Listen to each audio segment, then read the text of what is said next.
So good afternoon, good morning, good day, wherever you are here in the United States, across the world. Those of you on Venus and Mars, welcome. My name is Chuck Gillespie. I'm the CEO of the National Wellness Institute. Welcome back to Live Conversations, our Reimagining Wellness series. Very excited about everything that's going on from our perspective. Please feel free to jump in on chat and, if you're comfortable, please join us with your videos as well. As it's always more fun to talk to people than it is to talk to names and big giant, uh, you know, uh, mute buttons.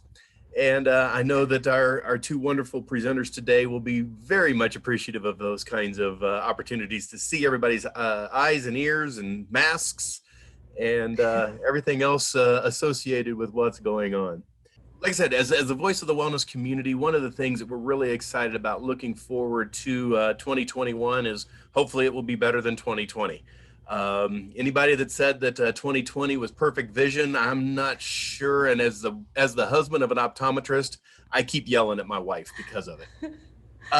So you're welcome for that. But at the same time, we are looking forward to one of the things that has come out from COVID-19, the pandemic, and everything else around is wellness has really come to the forefront. And it's really looking beyond what wellness used to be thought of as just a diet, exercise, health risk assessment, clinical program. And we're really starting to see a lot more people looking that way. A couple things that I'll always encourage you to do is take a look at our website, nationalwellness.org. Dr. Lee and Jennifer, I would feel free to also pimp your own stuff, which I'm all about. And really excited to have both of you on board. And Dr. Lee, why don't you start and kind of introduce yourself a little bit, and then Jennifer jump in and then take over. Well, I'll introduce Jennifer because I've worked with her for a long time now. Big fan of Jennifer's. But for anyone who might have missed the intro in the beginning, my name is Dr. Han Lee. I am a physician. I was a primary care physician in a previous life. I now run the medical team. I'm the chief medical officer at Healthline Media, America's #1 digital health information brand. Of course, now that I know we have an audience on Venus and Mars, it's the universe's #1 brand. We'll have to modify that in our marketing peripherals. It's the least we can do for you. I keep saying that our reach is ever increasing, but there you go. And I think as we spoke before at Healthline Media, we have a very strong, deep commitment to building a stronger, healthier world. And that includes everyone. And it starts with providing high quality, medically accurate consumer healthcare information. And I think the reason why we were invited to talk with you today is because we saw a huge spike in interest around wellness and mental health when COVID-19 first spread very quickly globally. It became very clear to us that everyone needed to employ best infection control strategies, including wearing masks, which some of y'all are doing right now on this call, employing regular hand washing and physical distancing. But unfortunately, with one of the unintended consequences of that physical distancing, particularly because it was instituted so quickly, was that millions of people began to suffer greater mental health issues, including anxiety, depression, and overwhelming isolation and loneliness. And we actually started to see this as a national epidemic. So we actually started to ask ourselves, how could we as technologists and as healthcare providers help mitigate those issues? And we worked very closely with specialists like Jennifer to try to figure out what we could do to help our audience and all the folks out there suffering from these problems better figure it out. And with that, Jennifer Littner, she's our wonderful expert that we work with extensively. She's based in Chicago. She's a licensed marriage and family therapist, certified sex therapist, and sexual educator. And she's also the founder and director of Embrace Sexual Wellness, a wellness center offering psychotherapy and sexual education programming. So, hi everyone. Thank you so much for having me. Thanks for that lovely introduction, Dr. Lee. Well, like I said, I'm a huge fan. Sorry about that Colts win last week. That's harsh, Chuck. Harsh. I tried. So as I mentioned, Jennifer, we saw it in terms of our content, a huge spike in people looking up information around mental health and wellness with COVID-19 and shelter in place. Are you seeing the same thing with your patients? Yeah, I think that there's been just an increase in symptoms related to anxiety, depression, and other mental health concerns. And just there's been so much uncertainty in the world. And whenever there's more uncertainty, right, there tends to be more anxiety. They're like close, siblings in a way. And then sometimes with that also, we always say that anxiety and depression are close cousins, because when something is uncertain, sometimes we have doubts, sometimes we have fears, right? We might have negative thinking, right? We might be feeling depressed as well. So we're definitely seeing some increase in terms of symptomatology in the past several months, and as well with the onset of the pandemic. Yeah, and I think, prior to our conversation today, Jennifer shared with me a study that came out from the CDC back in August of 2020, this year, saying that based upon the survey of respondents, almost 31% of folks said that they are citing new anxiety and depressive disorders. And alarmingly, 13% noted that they either started using or increased use of substances to cope with their emotions. And, I would imagine, Jennifer, that you might be hearing this from your patients as well.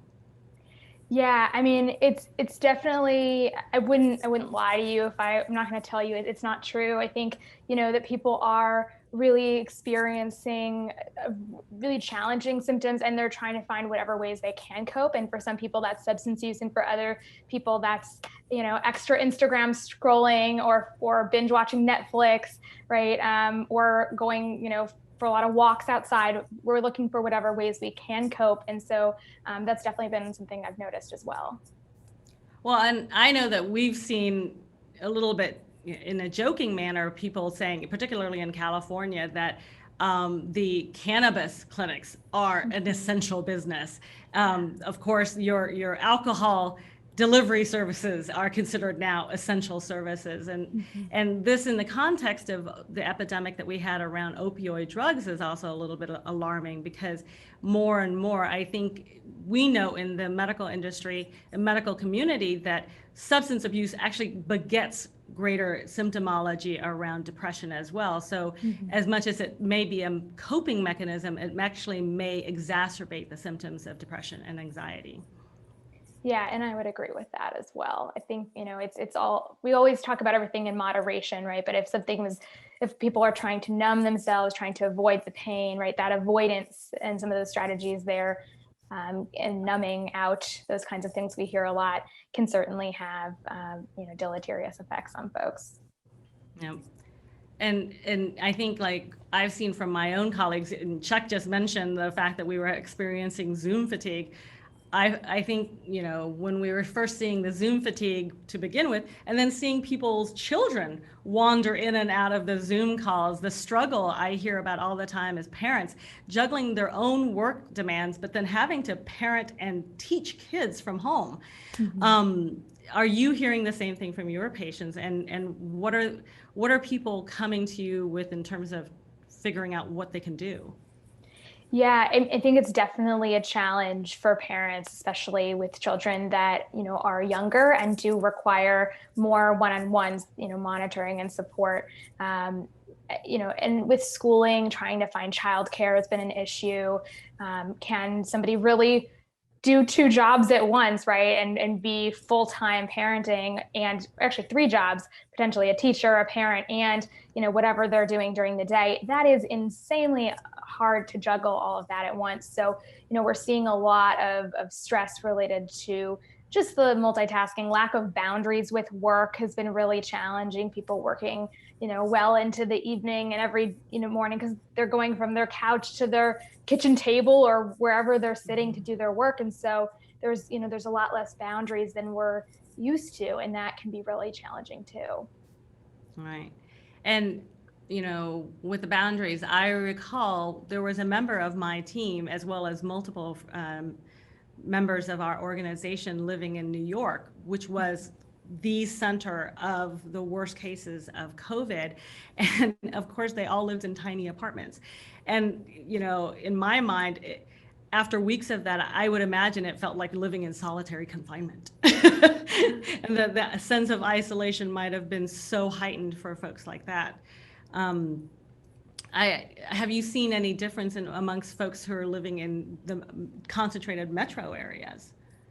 Yeah, I think, one of the things I've noticed, and I don't know if this is, I would imagine it's an overlap, is a lot of people moving. So moving into bigger places, moving out of more urban areas within Chicago. Chicago is a little bit more spread out as in terms of the city goes. So people moving out of downtown, moving into the suburbs, wanting more space. That's definitely been something I've noticed. Or trying to find other spaces to work, like renting workspaces, because they just, having to get out of the house, that it's just been, they're feeling really cooped up, cabin fever, all that kind of thing. Yeah, I've definitely seen that myself. There's a mad dash. I don't know if anyone's seen it, but the articles about the exodus outside of San Francisco, exodus outside of New York, people buying larger homes sight unseen just to try to get out and get more space, get more room so that they can feel safe. And I think a lot of people are also converting their vacation homes into their primary residences as well, so that they can have more space, with the assumption that in the future we'll be working from home more often. But that's, it goes to an interesting point about how well are people actually adapting now. Obviously, back in March and April and May, people were still kind of in a state of shock. We're several months into it, but certainly it's not been a year out, and we're still, in a lot of ways, in that first wave of COVID. Are you getting a sense that people are adjusting better now, or are they still having a difficult time struggling? My sense is that people have made the initial adjustment to working from home, that there was quite a bit of anxiety about what is this going to look like, how, there was really an adjustment period. Now, some people have gone back to the office, so there's more adjustment happening. And there's also still worries and fears and uncertainty about what that looks like and what that process is like. And then there are some people that I think are still struggling with the isolation. And one of the things that I think I'm seeing a lot more is just the differences in the way that people are not only coping, but also living their lives. Like some people, there's lots of debate over, what it means to be socially distanced an effective way. So, sometimes people are having different experiences than their loved ones, and that's posing to some conflicts as well. That's a great point, because I think on top of Zoom fatigue, I think people are experiencing COVID fatigue. There's a lot of folks who are just like, all right, I give up. Masks ripped off. Let's just go and have dine-in restaurant experience. Let's do it. Yeah. And that's a point of concern. At Healthline, we always endorse diligence and community first care, because we want to make sure that we're not in any situation where we might be increasing the risk for the community. But at the same time, it's hard to not marry that with understanding that people are fatigued. It's exhausting to worry about all the time, mask and all this stuff. This diligence that's required all the time is exhausting. Yeah, there's a lot of emotionally drained folks that are going on. That's definitely really common. And I think just feeling of exhaustion, wanting a reprieve, right? So that's why we see people going to their vacation homes, trying to take a day trip somewhere, using their days off to just not have to be on a screen all day, right? And so, I think a lot of people are spending a lot more time outdoors than they ever have before. In some ways, other people are not. And again, it's all based on kind of folks' comfort level and where they are with taking care of themselves. Right. Now, if I jump in for a second? Of course. Sorry.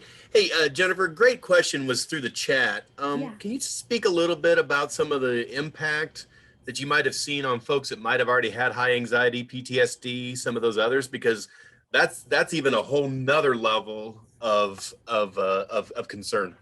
Yeah, that's a great question. Two things. It's really interesting. Some people are having, their symptoms are just more pronounced. Like if they're already have a baseline anxiety, then this is just something else for them to worry about.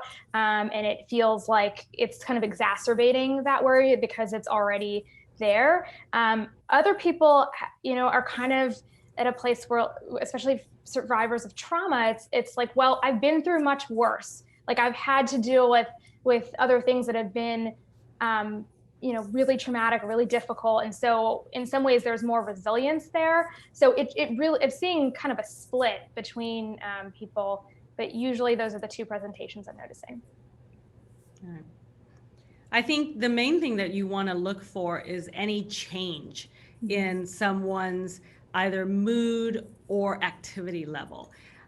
Whether someone did not have a pre-existing state of condition with anxiety or depression, or they've already had it in their past, and now all of this compounded on the top of each other is exacerbating it.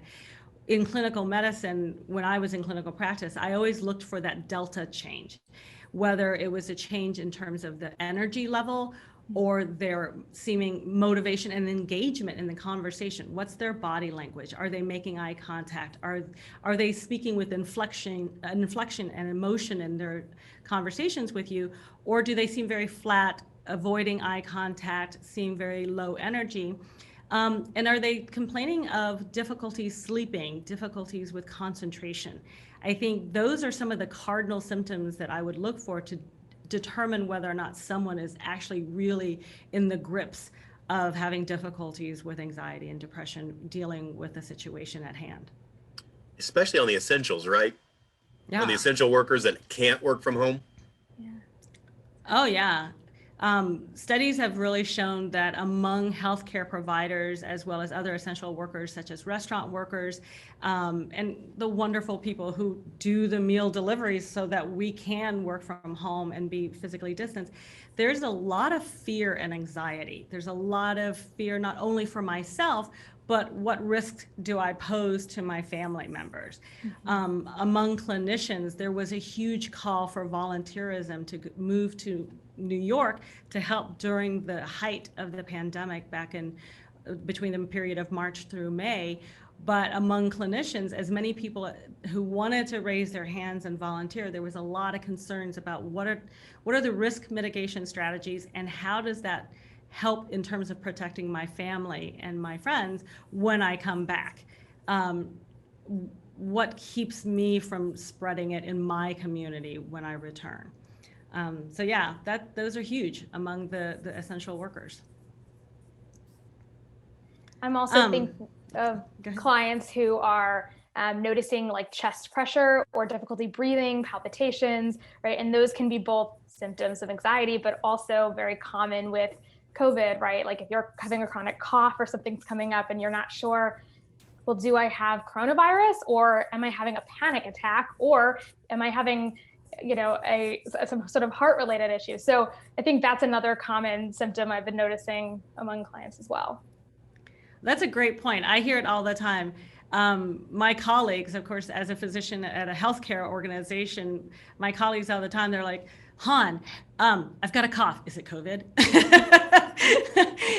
It could be allergies, but right. It could be COVID. So the things that we always took for granted before, the things that felt innocuous before, are ever so heightened today, and it's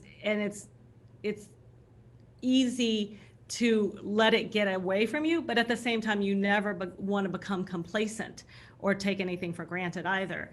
So it is a very difficult situation to balance in terms of how to be careful without being overly paranoid. Agreed. Now, what I find interesting is that when we talk about this has classically been a conversation about older populations, but we're also seeing it among younger folks too. We're seeing a lot more anxiety and depression among younger folks in the community.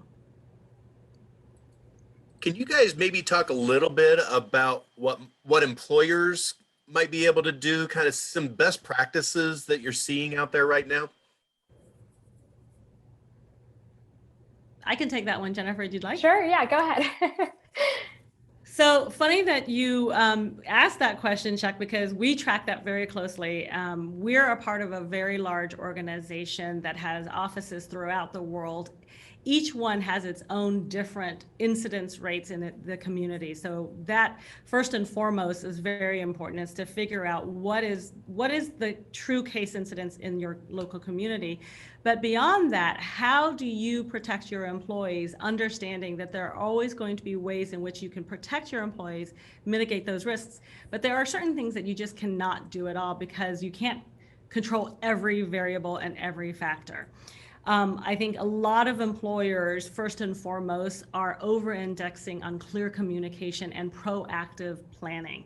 First and foremost, giving people a sense of reassurance that there's understanding that this is a very difficult situation and we're going to enable work from home as much as possible for the long term. Even I think for a while there was a lot of uncertainty about, okay, we're working from home for now, how long is this going to last? Can I start planning for things? I think as we started to transition into the summer and then we started to transition out of the summer, a lot of parents were wondering, are we going to continue to work from home, or can I start planning things like school for my kids, or what do I do? And I think companies recognize that and are trying to give some sense of clarity, knowing that we all live in a world that is very unclear and uncertain right now. The other thing that companies are doing are making sure that we have the supplies and the setup in the offices when we have to go back.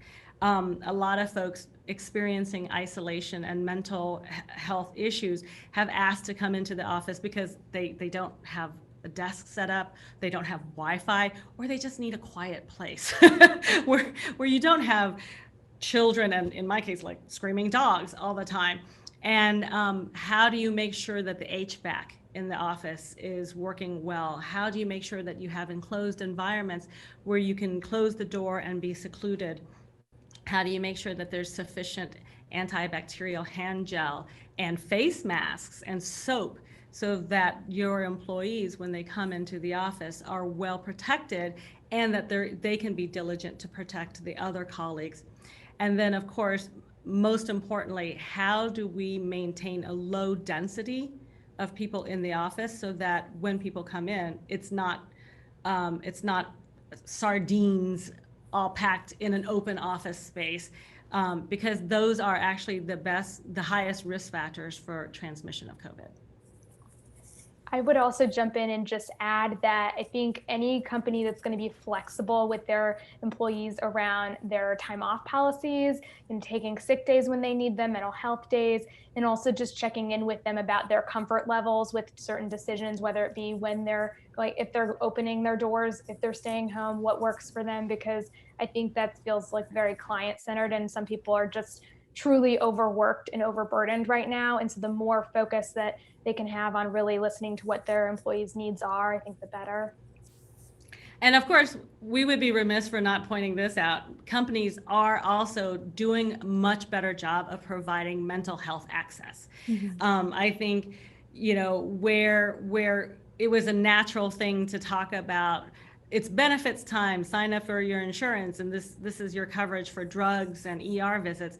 Now you would not have any cogent conversation about coverage without talking about how do we support our employees in terms of their mental health needs, and providing more and more telehealth visits for mental health providers during this time. That's got to have been a huge piece as well. One of the things you're seeing in the chat conversations right now is you brought up the isolation issue. And I know that we were looking at statistics pre-COVID that, 42 or 3% of people don't have somebody that they can call at 3 o'clock in the morning, or they don't feel they can call at 3 o'clock in the morning. That's just become that much worse in this COVID time. Talk about maybe some of the opportunities that you are seeing or best practices that you're seeing to kind of help cope with the loneliness factors, the isolation issues. You've already brought up a few of them from the work side, but also, and I'll say it this way, My daughter's a freshman at Purdue University. The campuses are starting to, it's gone from, oh, I'm great, I'm here. And all of a sudden it's now like, I can't see anybody, I can't do anything. Talk about some of those factors that, I as a parent who now going to take some of that anxiety from my daughter as well. So kind of talk about those pieces. Go, Jennifer, your turn. All righty. So, I think that, a lot of people are really struggling with these changes, and, just the loss also of what freshman year is supposed to be, right? What it would ordinarily look like. And so we're needing to really support people in having maybe offsite campuses, offsite places for people to go. I've heard a lot of stories of people having a couple roommates where they're having in basically a pod, and they're renting a house that's near campus but not on campus, right? Really abiding by certain rules that campuses are set. Some people are just taking gap years, right? And so I think that there are kind of a multitude of ways to go about this. But yeah, certainly things have changed quite a bit in terms of the loneliness. I think, we're finding the pods piece is something that's coming up a lot of, like, are there a couple people that you can agree that you're going to be able to kind of have the same level of care and practice around protecting yourself from the virus, but you'll kind of see each other whether it be during schooling or socially, and still also keeping a distance from people when you are socializing. Yeah. Well, and I find this one particularly hits close to home because I'm Vietnamese. In our culture, we typically live in a whole household where it's parents, grandparents, aunts, and uncles.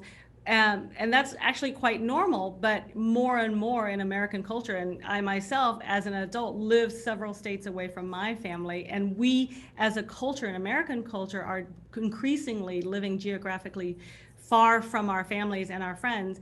And so even before COVID, we were already moving into a space where people were feeling more and more loneliness and social isolation. In fact, we see it quite a bit among the older generation.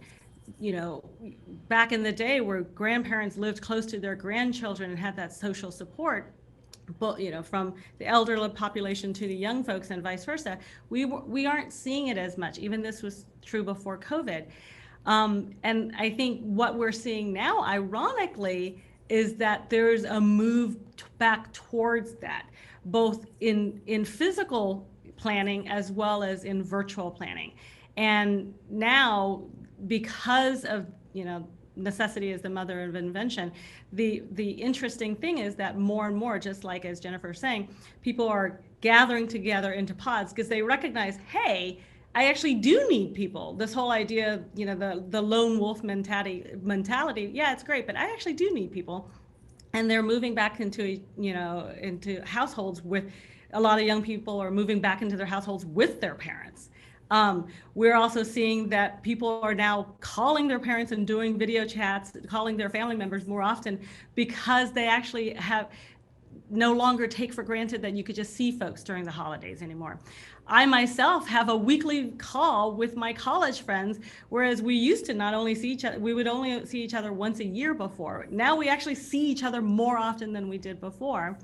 And I think one of the true irony of this is that before COVID, social media was quite demonized for contributing to anxiety and depression among particularly young folks, because it had set up this unrealistic expectation of what life ought to be. But in actuality, with COVID-19, social media for many people ended up being quite the lifeline to allow people to connect with distant friends and family.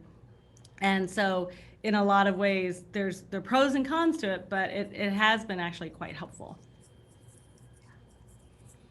Makes a ton of sense. Makes a ton of sense. So thinking about it from one more perspective, and I always like to try to bring it at, from a multitude of different avenues. When we're looking at the future, let's talk, we all know that the anxiety between now and the election day is going to be high. The unknown, we're starting to hear more and more conversations about Are we going to see an uptick again, with the flu vaccines, etc. All these, I'll say it this way, dark conversations. How do we, as wellness leaders, as wellness professionals, as champions, how do we become that coping mechanism, that light at the end of the tunnel, so to speak, and hoping that it's not a train? Kind of give us some ideas and some methodologies that we can take today and start to implement, helping people getting through some of these coping, loneliness, social isolation, emotional well-being issues. I'll take this one if you like.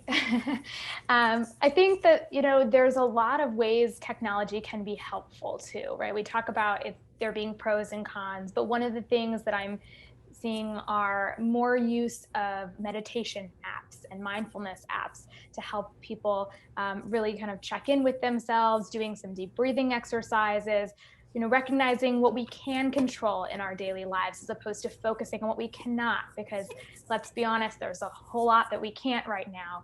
And also finding other ways to stay connected and really being thoughtful about checking in with friends and family in a way. We all have certain capacities for taking on and having those conversations, but I think really trying to kind of forming like chains of connection and really checking in on your communities is really important, because I don't really know a single person right now who's not struggling in some way, and I think we can all work together in that way by checking in on our loved ones.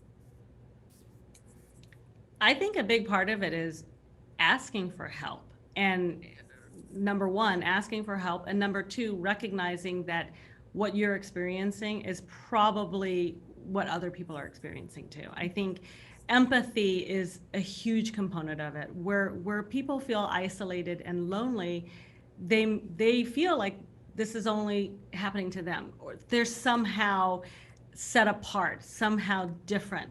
But in truth, so many of us feel it too. And just because you're talking to someone else and they seem like they've got it all under control and they seem like their lives are doing great, doesn't necessarily mean that that's the case. We're all going through it. We've all, no matter how Tuesday was great, Wednesday may be awful because of some other stressors. So I think those are the two main things that I would really recommend folks to do is, one, look at it from other people's perspective and don't assume that other people have it much better, recognizing that you're probably in the same boat. And two, ask for help.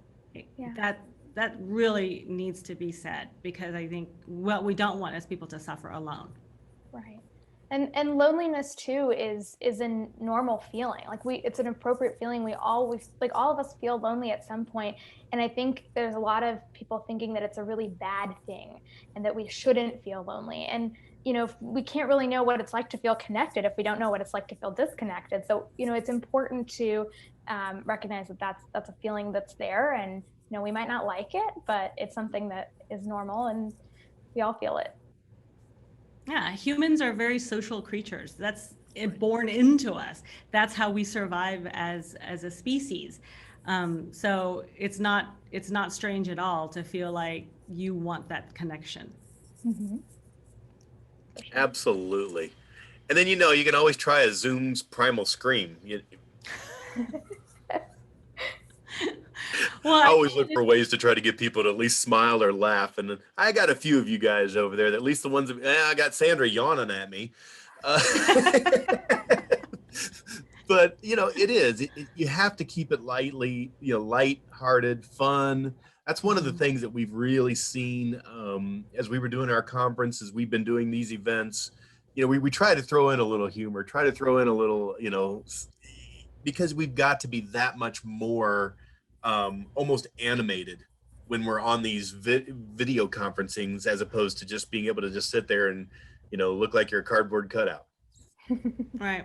Well, I always tell my team, for every horrible situations, there's bright spots, right?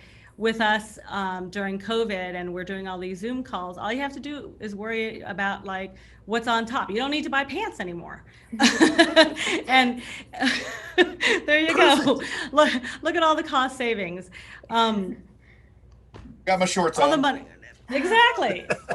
Exactly. You just need to be business up top. That's right. And I did change my shirt to be on this Zoom call today. So there you go. And I think that's really hard. It's hard to be optimistic in a lot of ways. We had the situation with COVID, and then we quickly saw the economy take a hit. We've heard about our communities, our friends and neighbors losing jobs. We've got the election coming up. We've heard a lot of fear around the election, particularly with Ruth Bader Ginsburg's recent death. There's a lot of uncertainty. And as Jennifer said, there's so many things we cannot control, but there are certain things that we can control. And I think that's the other thing that we actually always tried to endorse, and that I always tried to endorse when I was in clinical practice, was that when you start to feel hopeless and scared, think about all the things that you can control, because it's that sense of control that gives you a sense of, these are the ways that I can take action. And it's those actionable steps that make you feel like, you know what? I've got this. I may not be curing cancer, but I've got this. Yeah. And that goes a long way towards making people feel a lot better. Well, Janelle Baldwin says the mullet's coming back. So maybe a little business on top, a little party in the back is really what we need. Well, especially all those people who are cutting their own hair. Right. Yeah, I cut my own hair, as you can tell. The evolution of new hairstyles, right? Absolutely. Exactly. And as we spoke, necessity is the mother of invention. One of the other silver linings that I've seen come out of this, and I think Jennifer can be a true life testimonial for this, is that I have been a proponent for telehealth for years.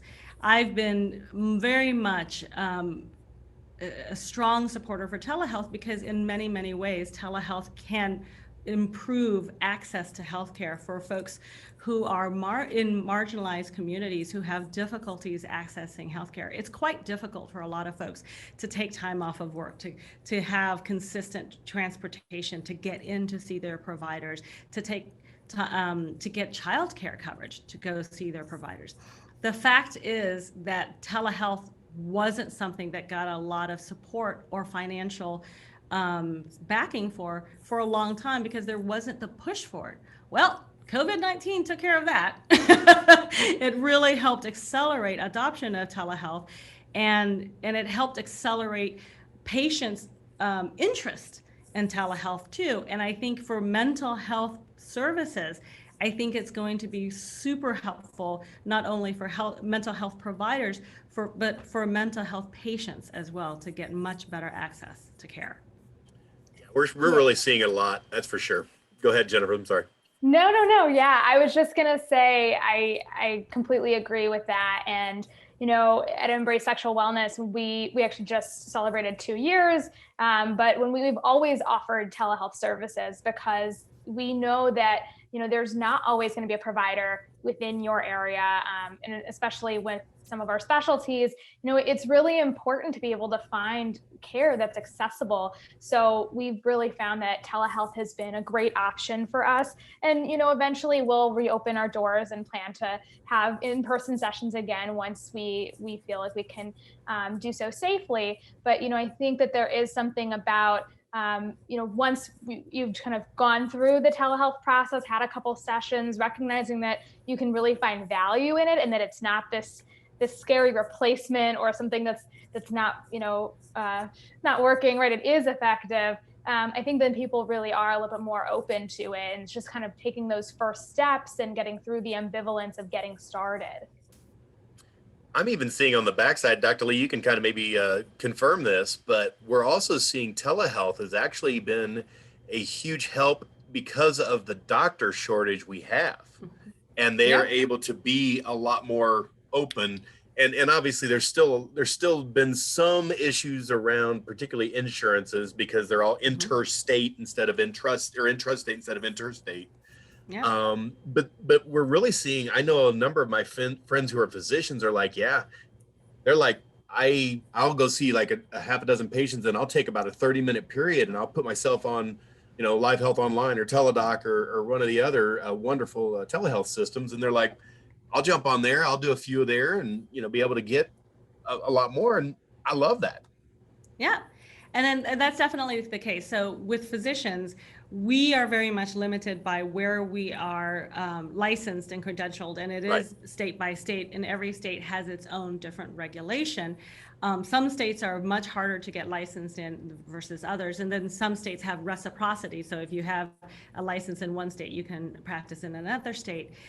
Well, with the advent of telehealth, that really calls into question our historical practices and policies, because why shouldn't a clinician who is medically credible and licensed and credentialed in California, Texas, Alabama not be able to care for a patient who's living in Alaska? And why should a patient who lives in Alaska or in Hawaii not be able to access great quality care because of where they live? Because that makes me very nervous and scared for those patients, because they happen to have a job that takes them to Alaska. That shouldn't penalize them and prevent them from getting access to healthcare.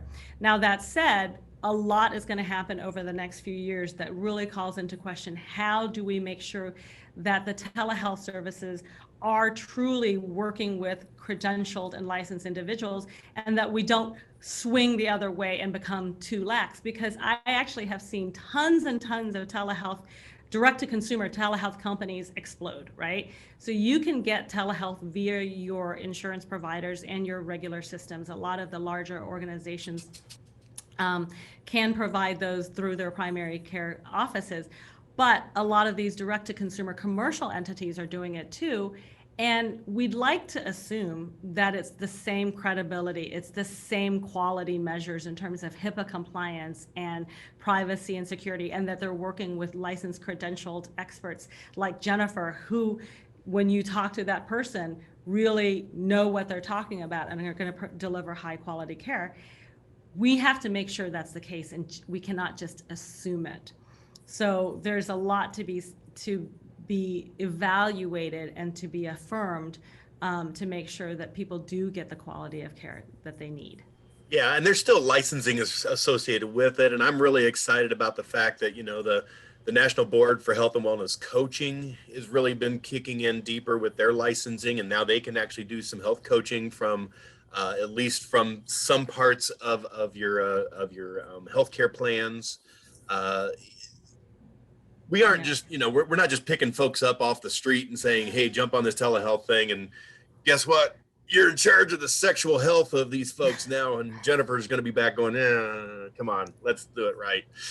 Right. Well, and then as a primary care provider who very much was accountable for the entire patient and accountable to make sure that everything about the patient was well coordinated and supported, one of the concerns for a lot of these direct-to-consumer telehealth companies, particularly if they're very niche in their delivery, there's some that they're like, I'm going to help you with your erectile dysfunction, I'm going to help you with your hair loss, is that there's not... Wait. Well, is that it can be very easy for the patient to get that concern taken care of, but that provider loses sight of the comprehensive patient. And then you might run into a space where the patient ends up getting prescribed medications or getting prescribed treatment options that cause drug-drug interactions, or a diagnosis that is very serious may be missed because that provider is just narrowly looking at one thing versus looking at the patient comprehensively. So those are also things that we want to take a look at and make sure that we're thinking about while making sure that the patient gets the care they need. I've always been a proponent for integrative care, so meaning that all providers are working together, and if our treatment team is aligned, right, then treatment outcomes tend to be better. So we think about this, if there's a physician that's also working with the psychiatrist, that's working with the therapist, right, making sure that everyone's kind of in their area of expertise and collaborating, that's going to be a lot more holistic than someone who's just only when there's distance between them and they're not doing that. Yeah, that really would be the best. And that not only relies on a great collaborative care team, but great collaborative tech solutions. Because imagine the scenario where Jennifer and I are taking care of the same patient, but we're on different EMRs or we're different secure systems. It makes it much, much harder for us to collaborate to make sure that we are comprehensively taking care of the patient well, and that we've got all the bases covered. Absolutely. Final words, Jennifer, why don't we start with you, and then I'll have you, Dr. Lee, finish up. Final words. Oh man. We're at that time. Well, I just, I hope that people will really take advantage of the mental health solutions that are out there, and really, prioritizing what's going on right now, and I know that, we've talked about asking for help. And I think that, I can just personally say that asking for help, not just personally and professionally, but also when my clients ask for help, I think that that's the key to kind of what comes next, and really helping them cope and do so effectively. So I do hope that, if you're feeling like you're struggling in some way, even if it's, whether it be mild, moderate, severe, what have you, that you really reach out and see if you can make this your mental health a priority, because, it's a really important part of our health. Dr. Lee. Well, I think my biggest thing is for people to recognize that COVID, it's unprecedented, and it's not a race, it's a marathon. We're still very much in the thick of it. We don't know how long it's going to last. So think of it in terms of how do we get ourselves geared up for this journey as we adapt to this new normal, and really think ahead as much as possible to arm ourselves. The holidays are coming up. It's going to be a different holidays than we've ever had before. And be diligent and take care of yourself. Make sure to continue the hand washing, wearing the mask, maintaining physical distancing. But physical distancing doesn't mean emotional, psychological, or social distancing. Dr. Hanley, Jennifer Littner, thank you so much today. We really appreciate it. For those of you who would like to let others know about this program, we do have these recorded. You can find them on nationalwellness.org/reimagine. Again, everybody, thank you for being here. Han, Jennifer, thank you so much. We look forward to maybe having you back here soon. Thank you. And if you're interested in more information, we have information on mental health and other conditions on healthline.com, medicalnewstoday.com, greatest.com, and psychcentral.com, our site dedicated to mental health. Thank you guys so much. Thank you. Have a good day. Bye.